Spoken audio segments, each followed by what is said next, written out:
গল্পের শুরুতে আমরা কোরিয়ান জোসিয়ন কিংডম দেখতে পাই, যেখানে ইয়ন নামের একটা মেয়েকে ধরে বেঁধে আনা হয় রাজা লিহনের সামনে। লিহন হচ্ছে বেশ রাগী এবং খাবারের প্রতি অবসেস রাজা, মানে সে বিভিন্ন রকমের খাবারের টেস্ট সম্পর্কে খুব বেশি সজাগ থাকে। তো ইয়নকে কে কী শাস্তি দেওয়া হবে সেটাই সবাই রাজা লিহনকে জিজ্ঞেস করছিল। ইয়ন তো ভেবেই নিয়েছে আজ সে বাঁচতে পারবে না তার হাত থেকে। লিহন একটা তলোয়ার হাতে নিয়ে বলে, আমাকে কাল এই মহিলা একটা অদ্ভুত রকমের খাবার খাইয়েছে, যা খাওয়ার পর আমি খুব কনফিউজড হয়ে গিয়েছি, কারণ আগে আমি কখনোই এমন খাবারের টেস্ট কোথাও পাইনি। তাই আমি সিদ্ধান্ত নিয়েছি সে আমার রয়্যাল কুক হবে, অর্থাৎ আজ থেকে রাজা লিহনের জন্য রান্না করবে ইয়ন। আর যদি তার কোনো খাবারের টেস্ট রাজার খারাপ লাগে, তাহলে সেদিনে ইয়নের শেষ দিন হবে।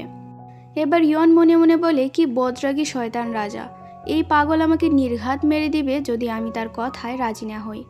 তার যে ভালো আপাতত তার রাঁধুনি হয়ে যায়, পরে আমি ঠিক এখান থেকে ফিরে যাব আমার আসল জায়গায়।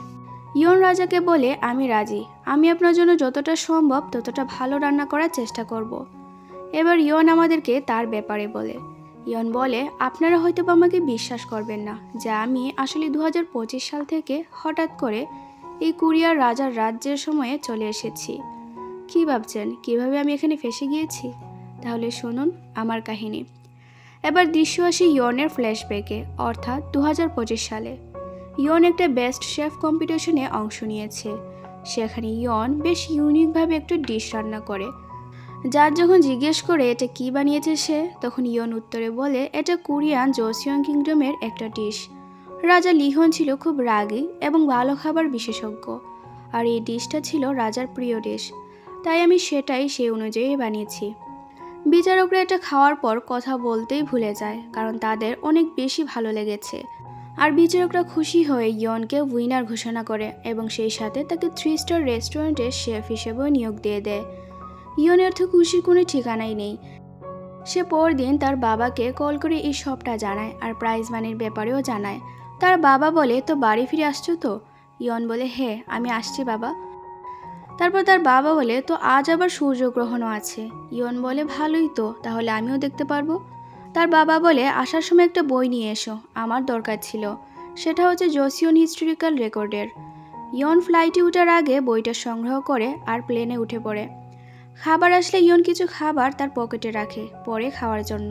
আর পরে শেষেও সবাই দেখে কিভাবে সূর্যগ্রহণ হচ্ছে। ওই সময় একজন কফি ফেলে দিলে ইয়ন উঠে ওয়াশরুমে আসে ক্লিন করতে। তখন সে বইটাও ক্লিন করছিল, কারণ সেটাও কিছুটা ভিজে গিয়েছে। যেহেতু এটা অনেক পুরনো সময়ের বই, তাই ইয়ন সেটা দেখার জন্য একটু আগ্রহী হয়ে পড়ে। বইটা পড়ে ইয়ন বুঝতে পারে এটা কোনো পুরনো রেসিপি বুক, যেখানে বিভিন্ন রকমের খাবার সম্পর্কে লেখা ছিল। সেই সাথে ইয়ন বইয়ের প্রথম পৃষ্ঠায় কিছু লেখা দেখে। ইয়ন সেখানে পড়ছিল যেখানে লেখা ছিল, আমার প্রিয়তমা, যদি তুমি এটা পড়ে থাকো তাহলে কি তুমি আমার কাছে ফিরে আসবে? ইয়ন এটা পড়ে হেসে বলে, তাহলে কি এটা কোরিয়ান রাজাদের রোমান্টিক গল্পের বই ছিল? তো তখন ইয়নের পড়ার সাথে সাথে বইয়ের লেখাগুলো থেকে আলো জ্বলতে শুরু করে। সূর্যগ্রহণ সম্পূর্ণভাবে হয়ে পড়ে, আর তার সাথে ইয়নের জীবনও বদলে যেতে থাকে।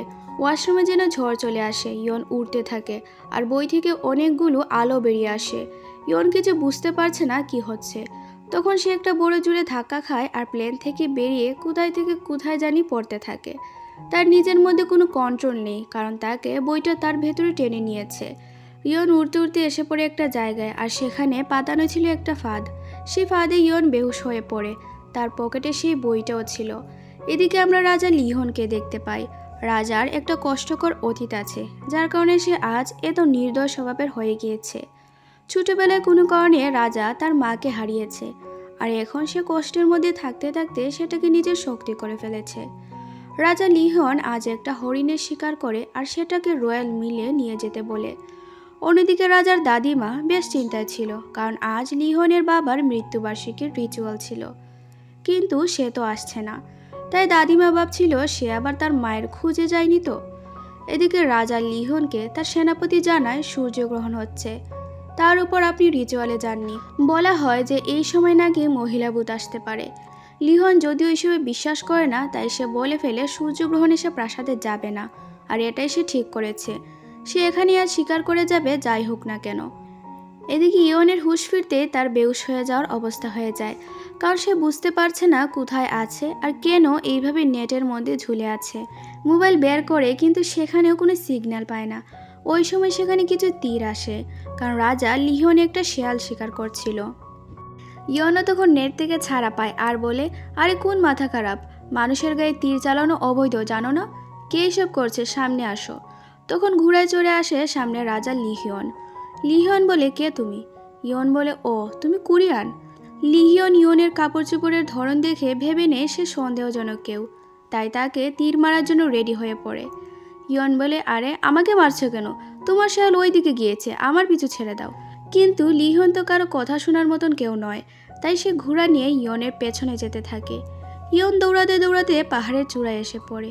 তো আমরা এখানে বুঝতে পারি ইয়ন টাইম ট্রাভেল করে 2025 সাল থেকে রাজার শাসনামলে চলে এসেছে।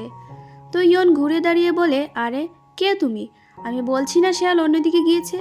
লিহিয়ন তখন ইয়নকে পা থেকে মাথা পর্যন্ত দেখে আর ভাবে কে হতে পারে, কেমন অদ্ভুত পোশাক পরে আছে, তার চুলও কেমন জানি, তার উপর এইভাবে আমার সাথে কথা বলছে। আমি তো এখানকার রাজা।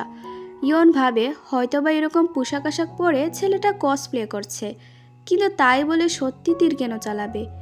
ইয়ন তাই প্রশ্ন করে, কে তুমি, আমাকে বলছো না কেন? আর আমি যে বলছি শেয়াল ওই দিকে গিয়েছে, আমার কথা কি কানে যায়নি? লিহিয়ন বলে, আমি শুনেছি। এই বলে সে তীর তাক করে ইয়নের দিকে। ইয়ন বলে, আরে আবারও তীর চালাতে যাচ্ছ কেন? কি সমস্যা তোমার? আমার হাতে এটা দেখছো, এটাতে 1000 ভোল্টেজ কারেন্ট আছে, আর এই কারেন্ট তোমার মতন মাথা খারাপ মানুষদের জন্য।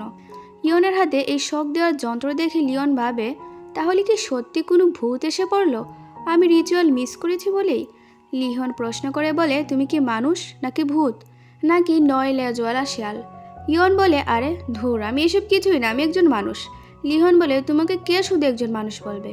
ইয়ন রেগে বলে, আরে পাগল, তীর চালিয়ে দিস না, আমি শুধু মানুষ না, আমি হচ্ছি 3 স্টার রেস্টুরেন্টের শেফ। লিওন বলে, কি বললে, শেফ? এইরকম কাপড় চোপড় পরা, তার উপর কিভাবে কথা বলছো? তুমি কিভাবে শেফ হতে পারো? মিথ্যাবাদী, তুমি আসলে একটা ভূত, আর সাধারণ ভূত নয়, বরং ভিখারি ভূত। আসলে লিওন ইয়নের এত দামি ব্যাগটাকে ভিখারির ব্যাগ ভেবে নিয়েছে, যা বেশ গায়ে লাগে ইয়নের। ইয়ন বলে, বদমাশ ছেলে, হ্যাঁ ঠিক আছে, আমি মানছি এখন আমাকে দেখতে ভিখারি মনে হচ্ছে, কারণ আমি জঙ্গলে এসে পড়েছি, তাই আমার কাপড় নোংরা হয়ে গিয়েছে। কিন্তু তুমি কি মনে করছো তোমাকে নর্মাল লাগছে এইসব আজব কাপড়ে? লিওন বলে, তোমার সাহস কী করে হয় আমাকে এইভাবে তুমি করে কথা বলার?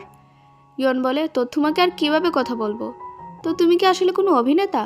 এখানে কি হিস্টোরিক্যাল ড্রামা শ্যুট করছো? লিওন বিরক্ত হয়ে তীর মারতে যায়। ইয়ন আবারও চেঁচিয়ে উঠে, পাগল, মাথা খারাপ বলে। ইয়ন বারবার বলে, তুমি একজন মানুষের দিকে এইভাবে তীর তাক করতে পারো না, এটা অবৈধ, সাহস থাকলে শ্যুট করে দেখাও। কিন্তু লিওন সত্যি শ্যুট করে ফেলে, আর ইয়নের বেগে লেগে ব্যাগটা পাহাড়ের নিচে চলে যায়। ইয়ন রেগে বলে, তুই খুব ফাজিল ছেলে, নিচে নেমে আজ তোকে আমি শিক্ষা দিয়েই ছাড়বো। আমি ব্ল্যাক বেল্ট পেয়েছি টাইকোন্ডোতে, আজ তো তুই শেষ আমার হাতে। এইসব বলে ইয়ন একা একাই ফাইট করে, আর এইসব দেখে লিওন বেশ কনফিউজড হয়, আর সেই সাথে মজাও নিতে থাকে। সে বোঝার চেষ্টা করছিল এই মেয়েটার কি মাথা খারাপ, নাকি সে গুপ্তচর, নাকি সে আসলেই ভূত। তখন লিওন তীর মারতে যায়, কিন্তু দেখে তার তো সব তীর শেষ। ইয়ন হেসে বলে, শেষ সব? আমি এবার পুলিশকে অভিযোগ করব তোমার ব্যাপারে, আর তোমাকে অ্যাটেম্প টু মার্ডার কেসে জেলে পাঠাবো। আমার কাজিনের হাজব্যান্ডের ভাতিজা উকিল আছে। লিওন ঘোড়া থেকে নেমে তলোয়ার বের করে বলে, আচ্ছা তাই নাকি? যদিও আমি জানি না তুমি কি আজে বাজে কথা বলছো, কিন্তু আমি এতটুকু জানি তুমি আর তোমার সেই ভাতিজা দুইজনেই নিজেদের মাথা হারাবে আমার তলোয়ার এনেছে। ইয়ন ভয় পেয়ে বলে, এ কি, তোমার তলোয়ারও আছে? প্লিজ আমাকে ছেড়ে দাও। লিওন বলে, কেন, এখন সব দুঃসাহস কোথায় গেল? এইসব বলে সে ইয়নকে মারতে যায়। ইয়ন বারবার উপরওয়ালার কাছে হেল্প চাইতে থাকে, স্বপ্ন ভেবে জাগতেও চাইছিল। তখন লিওনের কোনো এক শত্রু তাকে তীর দিয়ে আঘাত করে। লিওন ইয়নকে নিয়ে সোজা পানিতে পড়ে পাহাড় থেকে। রাজা লিওনকে সারা রাজ্যে জুড়ে খোঁজ করা শুরু হয়। এদিকে ইয়নের হুঁশ ফিরে আর দেখে তার পাশে আধমরা হয়ে আছে লিওন। ইয়ন ভাবছিল কিভাবে কেউ সত্যি সত্যি একজন মানুষকে তীর মারতে পারে, তাই সে তার স্কার্ফ দিয়ে লিওনের রক্ত বন্ধ করার চেষ্টা করে, আর পরে কল করার জন্য মোবাইল খুঁজে। লিওন হুঁশে ফিরতেই উঠে পড়ে আর বলে, তুমি আমাকে মারতে এসব করেছ, তুমি নিশ্চিত আমার শত্রুর সাথে মিলে আছো তাই না? ইয়নের তো মাথার রাগে খারাপ হয়ে যায় আর বলে, আমি তোর জান বাঁচিয়েছি আর তুই আমাকেই খুনি বললি, কত বড় খারাপ। লিহন বলে তোমার ভাষা ঠিক করো, আর আমি বুঝতে পারছি আমাকে জীবিত রাখার পেছনে তোমার কারণ আছে। কে কে আছে তোমার সাথে বলো। ইয়ন তখন চাকুটা তার হাতে নিয়ে নেয় আর বলে আমি কিন্তু চাকু চালাতে খুব ভালো পারি। এই বলে সে নিজের ট্যালেন্ট শো করে। বেশ ফানি ছিল সিনটা, কিন্তু এটা আবার লিহনের কাছে সিরিয়াস। সে চাকু চালাতে দেখে ভেবে ফেলে আসলে ইয়ন শত্রুদের দলের, না হলে এত ভালো চাকু কিভাবে চালাতে পারবে। ইয়ন যখন চাকু নিয়ে চলে যাচ্ছিল তখন লিহন বলে জোসিয়ং কিংডমের রাজার হুকুম, ওখানেই দাঁড়াও। ইয়ন বলে বোকার মতন আর একটা কথা বললে খুব খারাপ হবে। লিহন ইয়নকে ধরে নিচে ফেলে বলে বলো কে তুমি, কোন পরিবারে তুমি। ইয়ন রেগে বলে পাগল কোথাকার, আমি হচ্ছে একজন শেফ, তাই আমি এত ভালো চাকু চালাতে পারি। আমি শেফ ইয়ন জিয়ং। লিয়ন বলে শেফ, আমি আমার জীবনেও শুনিনি ইয়ন ফ্যামিলিকেও শেফ। এবার এখানে দুজনের মধ্যে বেশ লড়াই হয় চাকু নিয়ে।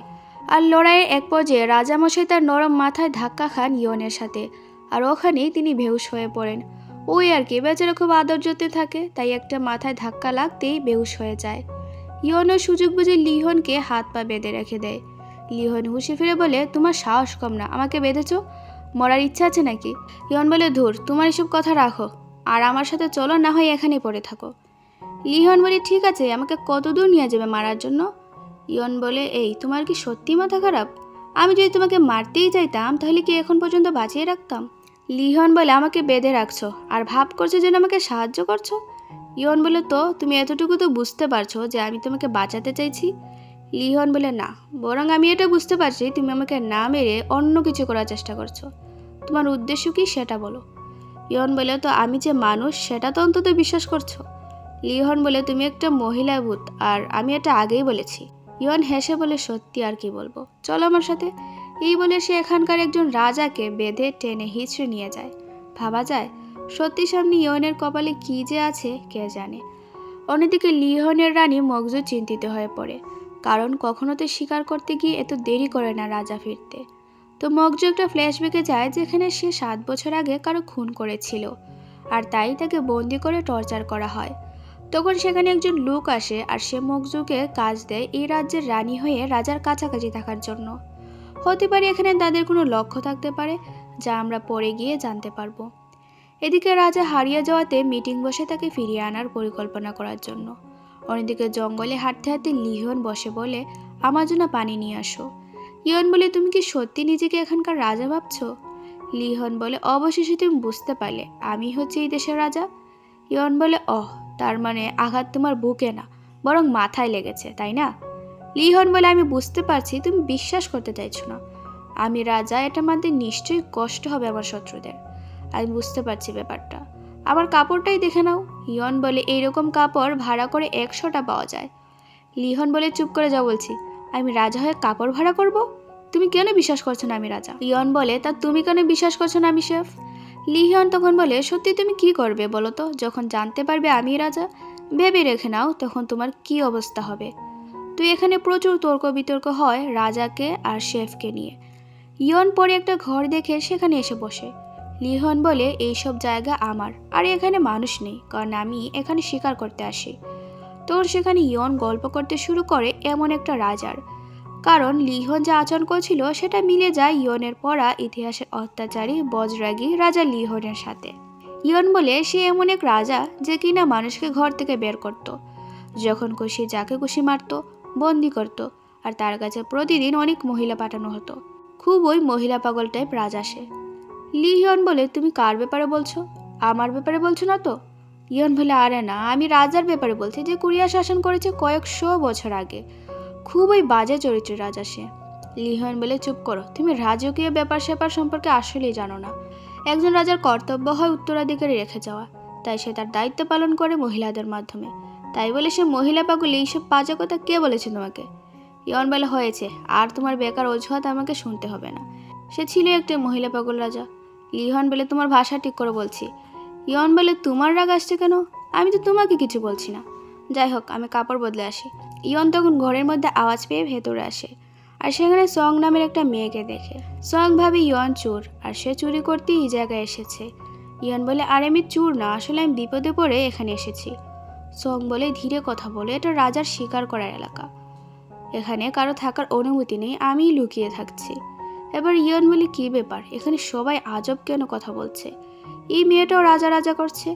তখন ইয়ন মেয়েটার থেকে আরও ডিটেলসে জানতে চায়, আর সে বিশ্বাস করতে পারছে না সত্যি সত্যি সে রাজার শাসনামলে ঢুকে পড়েছে। ইয়ন বলে, না না, এটা অসম্ভব, আমি নিশ্চিত কোনো স্বপ্নেই আছি। হ্যাঁ হ্যাঁ, এটা স্বপ্নই হবে, আমি স্বপ্নে আছি, এটা কীভাবে বাস্তব হতে পারে? কিন্তু আমি স্বপ্নে থাকলে আমার খিদে কীভাবে লাগতে পারে? সং বলে, চলো কিছু খেয়ে নিই, খিদে পেয়েছে। ইয়ন বলে, এটা কি স্বপ্ন নয়? সং বলে, আর কি বলছো, কিছুই বুঝতে পারছি না, তোমার বলো অনেক শব্দই আমার বোঝার বাইরে। ইয়ন বলে, আমাকে আমার ব্যাগটা খুঁজে বের করতে হবে, আর তারপর মোবাইলের মাধ্যমে কিছু একটা সমাধান বের করতে হবে। ইয়ন সংকে বলে, আমাকে একটু তুমি পাহাড়ে নিয়ে যাবে, আমার খুব দরকার একটা জিনিস আনার আছে।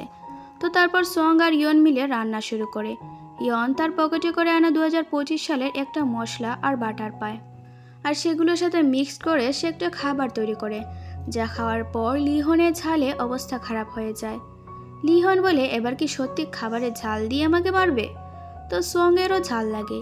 ইয়ন বলেছি, তোমাদের জন্য এত কষ্ট করে রান্না করেছি আর তোমরা বলছো ভালো হয়নি, আসলে তোমরা ভালো রান্নাই খাওনি কখনো। সং বলে, আসলে না, প্রথমে ঝাল লাগলেও অন্যরকম টেস্ট পাচ্ছি এখন, সত্যি অনেক আলাদা খাবার, আমি আরও খাবো। লিহনও খেয়াল করে প্রথমে ঝাল লাগলেও এই খাবারের অন্যরকম টেস্ট আছে, তাই সে তাকিয়ে থাকে খাবারের জন্য। ইয়ন তাকে আবার হাতে তুলে খাইয়ে দেয়। লিহন বেশ মজা করেই খাচ্ছিল, তবে ইয়ন তখন লিহনের মায়ের কথা মনে করিয়ে দেয়। ছোটবেলায় ঠিক এইভাবেই লিহনকে তার মা খাইয়ে দিত। এসে মনে করে তার চোখ দিয়ে অটো পানি পড়তে থাকে। ইয়ন ভাবে ঝালের জন্য হয়তো কান্না এসে পড়েছে। লিহন ভাবছিল, কি অদ্ভুত বিষয়, আমি যে মেয়েকে চিনি না সে তার সামান্য এক রান্না দিয়ে আমার মায়ের কথা মনে করিয়ে দিল, কিভাবে সম্ভব? তো তারপর রাতে ঘুমিয়ে পড়ে লিহন, আর ইয়ন সং বেরিয়ে পড়ে ব্যাগ খুঁজতে। কিছুক্ষণ পর লিহনকে তার দলবল খুঁজে পেয়ে যায়, আর লিহন বলে, এখানে দুজন শত্রু আছে যারা আমাকে অপমান করেছে, চলো তাদেরকে বের করি আগে। এই বলে সং এর বাড়িতে আগুন দিয়ে চলে যায়। ওইদিকে সংকে ইয়ন জিজ্ঞেস করে সে এখানে কেন লুকিয়ে থাকে। সং বলে, কারণ মহিলাদেরকে প্রাসাদে জোর করে ধরে নেওয়া হয়, তাই আমি লুকিয়ে আছি। ইয়ন বলে, কিন্তু এটা তো জোসিয়ন সময়কালের কথা। সং বলে, তো আমরা তো এখানেই আছি, তাই না? কি বলছো বলো তো? ইয়ন বলে, তাহলে কি সত্যি ওই মাথা খারাপ ছেলে যা বলেছে সব সত্য? না না, আমি বিশ্বাস করতে পারবো না। ওই সময় সেখান দিয়ে ইয়ন দেখে সেনাপতি সহ তার দল এবং লিহন যাচ্ছে। ইয়ন ভাবে সে হেল্প পাবে, আর ডাক দিয়ে বলে, আপনারা কারা, আমরা এখানে, দয়া করে সাহায্য করুন। ইয়ন তো খুশি মনে ডাক দেয়, কিন্তু যাদের ডাকে তারা তার কি হাল করবে সেটা যদি বেচারে আগে জানতো তাহলে কি আর ডাকতো? যে ইয়ন বিপদ ডেকে আনে। আর এখানেই এই গল্পের প্রথম পার্ট শেষ হয়। তো আপনাদের এখন পর্যন্ত এই গল্পটা কতটুকু ভালো লাগলো আমাকে কমেন্ট করে জানাতে পারেন।